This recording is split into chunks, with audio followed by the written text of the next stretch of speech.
এই গয়না আমার পিছু নিতে নিতে এখানে চলে এসেছে।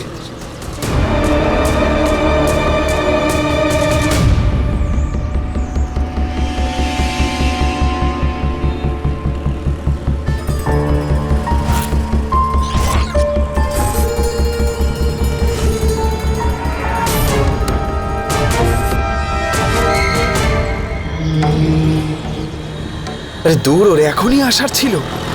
যদি গয়না একসঙ্গে দেখে ফেলে তাহলে মাথা খারাপ করে দেবে প্রশ্ন করে, সব খেলাই শেষ করে দেবে ও।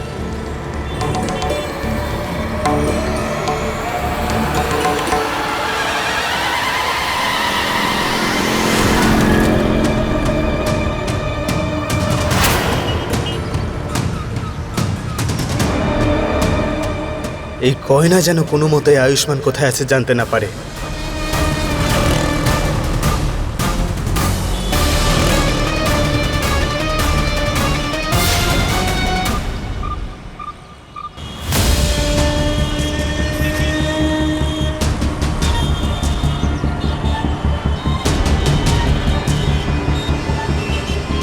ও তো ওষুধ নিয়ে ডাক্তারবাবুর কাছে যাচ্ছিল, কিন্তু হঠাৎ করে গয়নার দোকানে কেন ঢুকে গেল?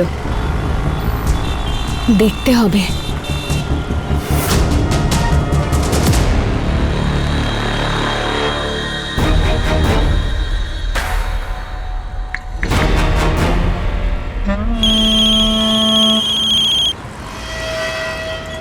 বলছি দাদা, ওই ওষুধটা তুমি আমাকে দেওয়ার বদলে তুমি জুয়েলারি শপে কেন চলে গেলে?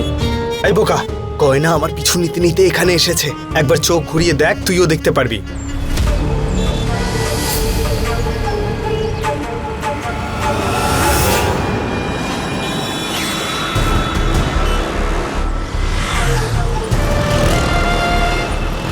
দাদা, ও তো সোজা তোমার দিকেই হেঁটে যাচ্ছে। আমি জানি আমার মাথায় গোবর ভরা নেই। এবার একটা কাজ করো, কোনোভাবে ওকে বিভ্রান্ত করো আর এখানে এসে আয়ুষ্মানের ওষুধগুলো নিয়ে যাও, বুঝেছো?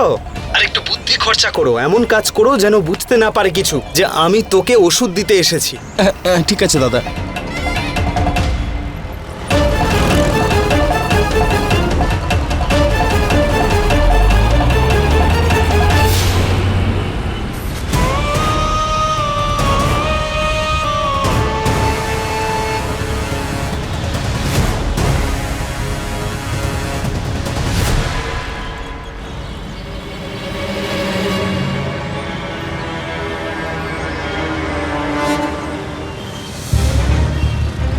হে ভোলানাথ, এই বহুরূপীটা গয়নার দোকানে কার জন্য গয়না কিনতে এসেছে? ওর মাথায় আসলে চলছেটা কি?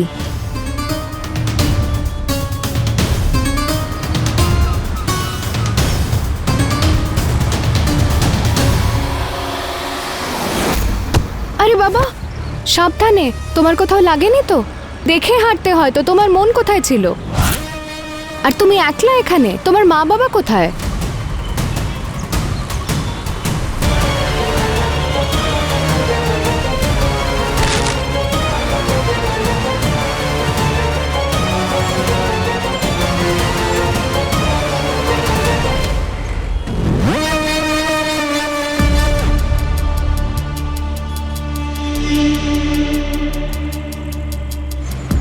বহুরূপীটা এখানে এসে কার জন্য গয়না কিনছে?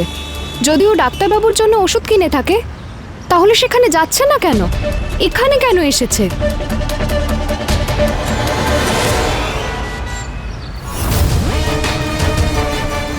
ভাগ্য ভালো, গয়না আমাকে ওষুধটা দিতে দেখেনি, কিন্তু আমার পিছু নিতে নিতে এখানে পর্যন্ত এসেছে। তার মানে ও আমাকে সন্দেহ করছে, কিন্তু সন্দেহ করলো কেন?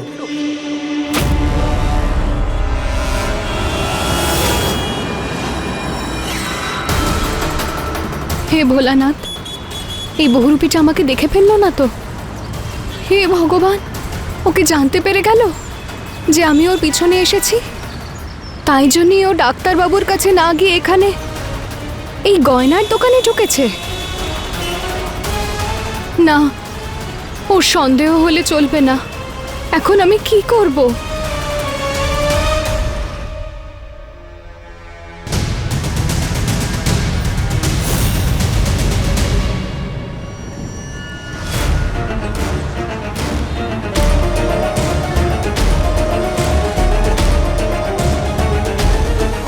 ডাক্তারবাবু,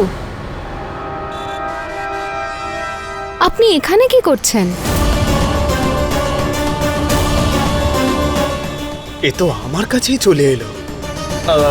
ওই ওই আসলে আমি ডাক্তারবাবু, আপনি আমার জন্য সারপ্রাইজ প্ল্যান করে এখানে উপহার নিতে এসেছিলেন না, তাই না? এটাই প্ল্যান ছিল না আপনার? হ্যাঁ, এই প্ল্যানটাই ছিল, কিন্তু তুমি এখানে এসে তো সারপ্রাইজটাই নষ্ট করে দিলে। আচ্ছা, তুমি এখানে কি করছো? আরে ডাক্তারবাবু, আমি ওই এখানেই পাশেই দর্জির দোকানে এসেছিলাম কাপড় সেলাইয়ের জন্য। তো আমি আপনার গাড়িটা বাইরে দেখলাম আর আপনাকে খুঁজতে খুঁজতে এখানে এলাম। আচ্ছা, সত্যি কি ও আমাকে হঠাৎ করে দেখে নিয়েছে, নাকি আমার সঙ্গে নাটক করছে এখন? ওর কাছে যে ওষুধের প্যাকেটটা ছিল সেটা কোথায় গেল? ও নিশ্চয়ই কিছু একটা করেছে যেটা আমি দেখতে পাইনি। কিন্তু যাই হোক, আজকে তো সত্যিটা আমি জেনেই ছাড়বো। আরে বাহ ডাক্তারবাবু, আমিও দেখি আপনার পছন্দ যে আপনি কি উপহার নিচ্ছেন আমার জন্য। দেখান দেখান আমাকে। হ্যাঁ, এই এইটা দেখো, এইটা কেমন? আরে বাহ ডাক্তারবাবু, এটা তো খুব সুন্দর। মানতেই হবে, আপনার আর আমার পছন্দ একদম একই রকম। এই মেয়েটাকে দেখে মনে হচ্ছে না আমার পিছু নিচ্ছিল বলে।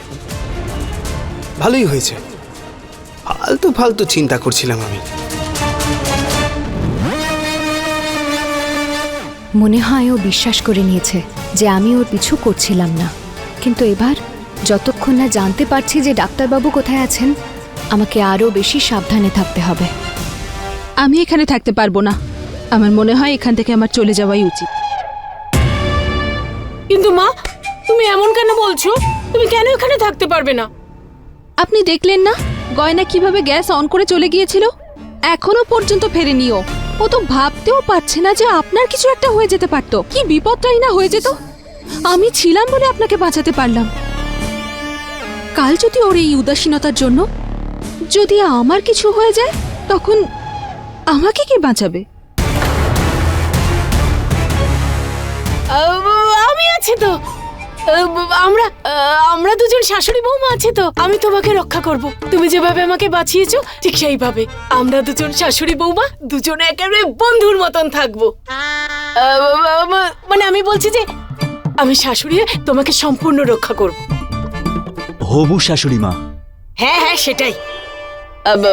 তুমি চিন্তা করো না। আবার যদি এই গয়না কোনো গন্ডগোল করে না, সোজা এই বাড়ি থেকে বের করে দেবো। কিন্তু তোমায় কোথাও যেতে দেবো না। তুমি চিন্তা করো না। আর কমলা, তুমি তোমার আদরের বৌমাকে ভালো করে বুঝিয়ে দিও, যদি কোনোভাবে ওর কারণে আমার হবু বৌমার একটুও কষ্ট হয়, তাহলে আমি যা যা বলেছি না সেটা আমি করে দেখাতে পারি। আর খবরদার, তুমি আমার কথাগুলোকে আর আমাকে গুরুত্ব না দাও। দিদির পরে এই বাড়ির সমস্ত দায়িত্ব কিন্তু আমার। অমলা,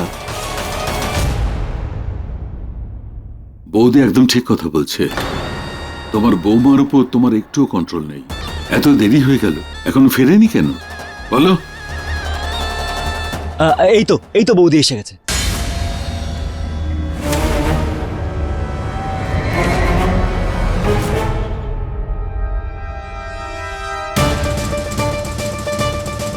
এই গয়না আর বিরাজ একসঙ্গে বেরিয়েছিল। এই ঈশান এখানে কি করছে? কি হয়েছে জেঠিমা? আসুন আসুন, আপনারই তো অপেক্ষা করছিলাম মহারানী। দেখছো তো তোমরা সবাই, আমাদের সবাইকে মৃত্যুর মুখে ছেড়ে মহারানী বাইরে থেকে ঘুরে আসছেন। আরে দেখো ওর মুখটা, হাবভাব এমন করছে যেন ও কিছুই জানে না। দেখে খুব খারাপ লাগছে না যে আমরা সবাই কি করে বেঁচে আছি, তাই না? জেঠি, গয়নার সঙ্গে এভাবে কেন কথা বলছো? আরে তো কথা শোনাচ্ছ কেন? কি হয়েছেটা কি বলবে তো? দেখো বউ ভক্ত স্বামী, আমি জানতাম তুই ওর পক্ষই নিবি, কিন্তু তুই কি জানিস আজকে ওর জন্য বাড়িতে কত বড় অঘটন ঘটতে চলেছিল? কেন, মানে কি হয়েছেটা কি? আমি না রান্নাঘরে জল আনতে গেছিলাম, আর সেই সময়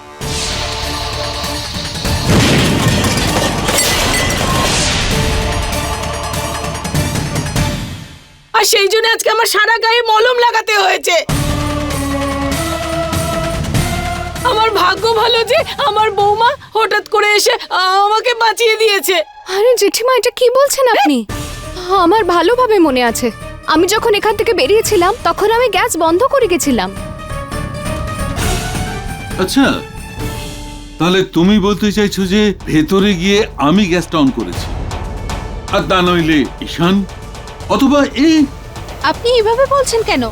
আমি তো কি আন্টির প্রাণ বাঁচালাম, আমি এমনটা কেন করব? আমি জানি, কিন্তু এ হচ্ছে এক নম্বরের মিথ্যেবাদী। সব ব্যাপারে শুধু মিথ্যে বলে। তাড়াহুড়োতে হয়তো গ্যাস জ্বালিয়ে বেরিয়ে গেছে কোনো কাজে, এখন এখানে দাঁড়িয়ে দাঁড়িয়ে নাটক করছে, ও কিছু করেইনি।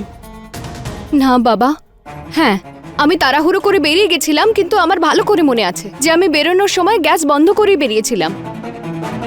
কিন্তু তুমি পুরো খাবারটা তৈরি করেও যেতে পারতে। এইভাবে খাবারটা কুকারের মধ্যে রেখে যাবার মানেটা কি? আর কিসের তাড়া ছিল তোমার?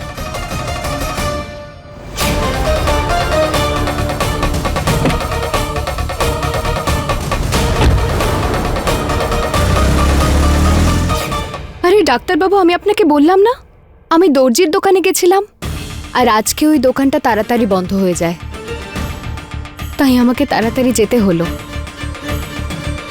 তুমি যদি টেলারের কাছে গিয়ে থাকো গয়না, তাহলে তোমার হাতে পোশাক কই?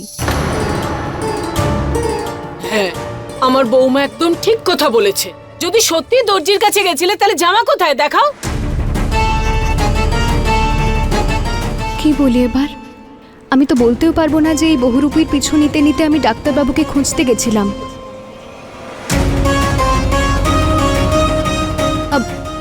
আরে কাপড় এখন কি করে পাওয়া যাবে? এখন তো শুধু আমি মাপ দিতে গেছিলাম, আর ওখানে আমি আমি ডাক্তারবাবুকে পেলাম গয়নার দোকানে, তাই আমি ব্যস্ত হয়ে গেলাম। তাই জন্য তো আমার বাড়ি ফিরতে এত সময় লাগলো। বাহ আয়ুষ্মান, তোর বউয়ের জন্য বাড়িতে এত বড় কাণ্ড ঘটে গেছে, আর তুই ওকে গয়না কিনতে নিয়ে গেছিলিস? জেঠিমা, আমি বলছি তো, আমি সত্যি বলছি, আমি কিচ্ছু করিনি। আরে এবার থামো, মিথ্যে কথাটা বন্ধ কর তুমি। আর আয়ুষ্মান, আমি বুঝতে পারছি না তোর কি হয়েছে। তুই এই গ্রামের একটা মেয়ের জন্য এত খরচ কেন করছিস?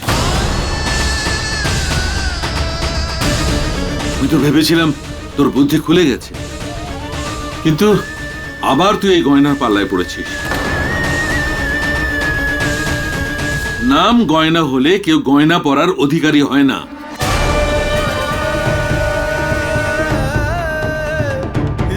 ঠিক বলেছে, একদম ঠিক। এই গয়না অলংকার নয়, তোর পায়ে শেকল হয়ে আছে রে আয়ুষ্মান। দিদি ভাই, এরকম কথা বলো না। আরে বাবা, গয়না আমার স্ত্রী, আর এই গয়নার ওপর ওর সম্পূর্ণ অধিকার আছে।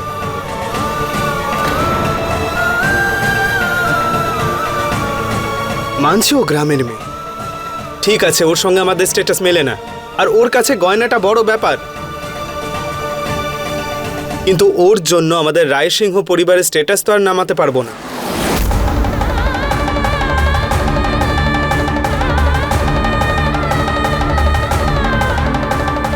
ও যখন এই বাড়ির বউ, তখন ওকেও তো সেইভাবে রাখতেই হবে, তাই না? তোমার কথা শুনেই আসল পরিচয় পাওয়া যায় বহুরূপী। তুমি আমার ডাক্তারবাবু নও, আর বাকি রইল আমার অধিকারের কথা। তো তুমি হয়তো আমাকে আমার অধিকার দেওয়ার নাটক করছো, কিন্তু আমি কখনো তোমাকে আমার ডাক্তারবাবুর জায়গা নিতে দেব না। হ্যাঁ, একদম ঠিক বলেছেন ডাক্তারবাবু আপনি। আমি কবেই বা দেখলাম এত গয়না, আর আমি আপনার কাছে কৃতজ্ঞ যে আপনি আমার অধিকারকে রক্ষা করার জন্য এত কিছু করছেন। আমায় এতটা আশ্বাস দিচ্ছেন যে আমি একদিন ওনার সমান সমান হওয়ার যোগ্য হয়ে উঠব, তাই না ডাক্তারবাবু?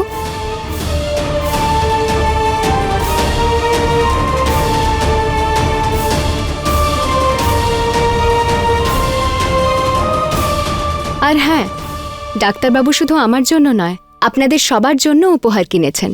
আমি এক্ষুনি দিচ্ছি। এই নাও, এই নিন।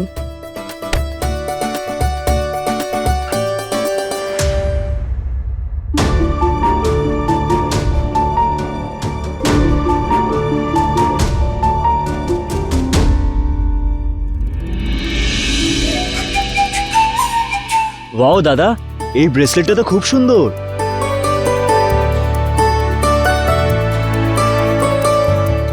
দেখো। হ্যাঁ, আরে এগুলো তো খুব সুন্দর। তুই কি সবার জন্য একই রকম গয়না নিয়ে এসেছিস? হ্যাঁ মা, আমি সবার জন্য একই ব্রেসলেট এনেছি। আমি ভাবলাম রায়সিংহ পরিবারের চিহ্ন হতে পারে এটা। প্রত্যেকটা ব্রেসলেট একই ডিজাইনের হলে এটা বোঝা যাবে আমরা একই পরিবারের অংশ। খুব ভালো ভাবনা তোর। আর কমলা মা, এটা আপনার জন্য। এ কি, বাকি সব বাক্সগুলো লাল রঙের, কিন্তু এটা আলাদা রঙের কেন?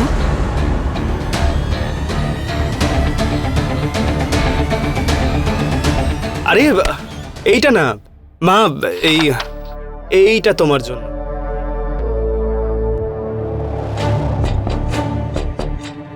এটা আমি গয়নার জন্য এনেছিলাম। এতে একটা স্পেশাল ডায়মন্ডও লাগিয়েছি আমি, বিশেষত তোমার জন্য।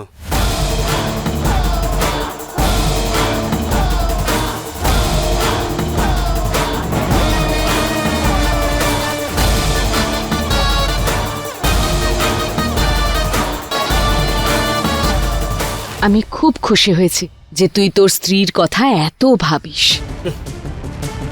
দাও, আমি তোমাকে পরিয়ে দিচ্ছি।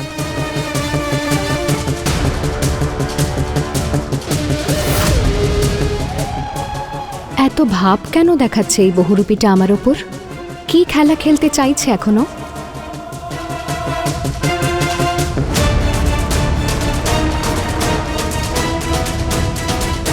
আয়ুষ্মান, তুমি আমার জন্য ব্রেসলেট আনোনি?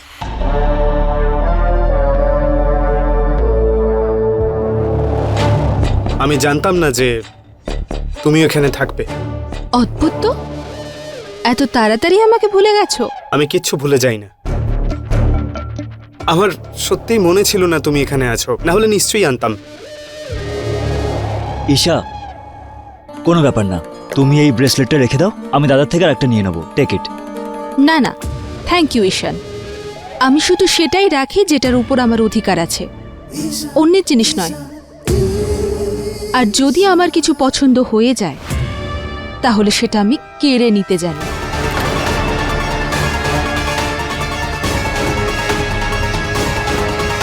আরে শ্যামা, কোনো ব্যাপার না। এই ব্রেসলেটের এমন কি, তোমার বিয়েতে এর থেকে বড় অনেক দামি ভারী গয়না বানিয়ে দেবো তোমার বিয়েতে, ঠিক আছে? আর তোমরা সবাই এটা জেনে নাও যে ও শুধুমাত্র আমাদের হবু বৌমা নয়, ও আজ থেকে এই বাড়িতেই থাকবে। তাই ও আমাদের পরিবারের একজন সদস্য, তাই ওকে আর ভুলো না, ঠিক আছে? ঠিক আছে মা। ও এখানে কেন থাকবে? কেন? আমি এখানে থাকলে তোমার কোনো প্রবলেম আছে?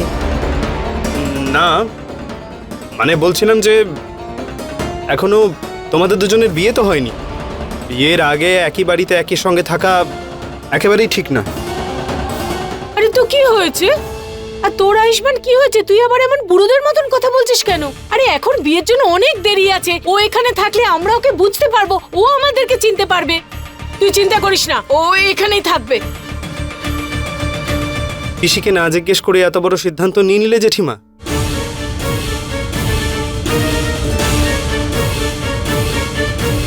ঠিক আছে, এখানে থাকতে চাইলে থাকুক, তবে পিসি ফিরে আসার পর সে সিদ্ধান্তও নিয়ে নেবেন। ওর কি হলো হঠাৎ? ওর এত কেন সমস্যা হচ্ছে ঈশা এখানে থাকলে? এই বিরাজ গয়নার জন্য এরকম ব্যবহার করছে, কিন্তু বিরাজ, আমি তো এই বাড়িতেই থাকবো আর গয়নার কাছ থেকে তোমাকে সরিয়েই ছাড়বো।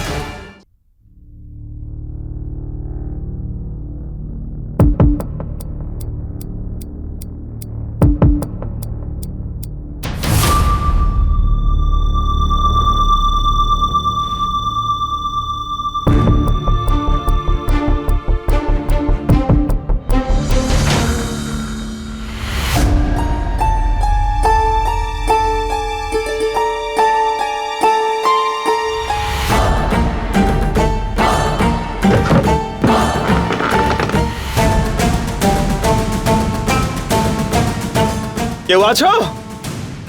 বলো আমাকে, কেন বন্ধ করে রেখেছো? ছেড়ে দাও আমায়। আরে চিৎকার করছিস কেন? এই কে তুই? আর কেন আমাকে আটকে আরে রেখেছিস? শোন, তুই কেন তোর আওয়াজ পর্যন্ত এখান থেকে বেরোতে পারবে না?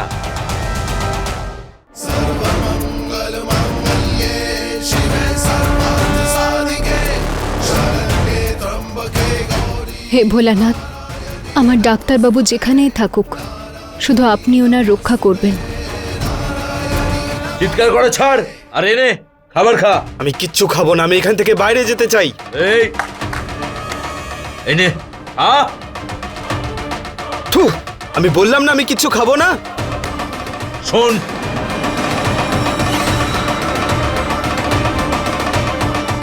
যতক্ষণ আমাদের কাজ হয়ে যাচ্ছে তুই এখানেই থাকবি, বুঝেছিস?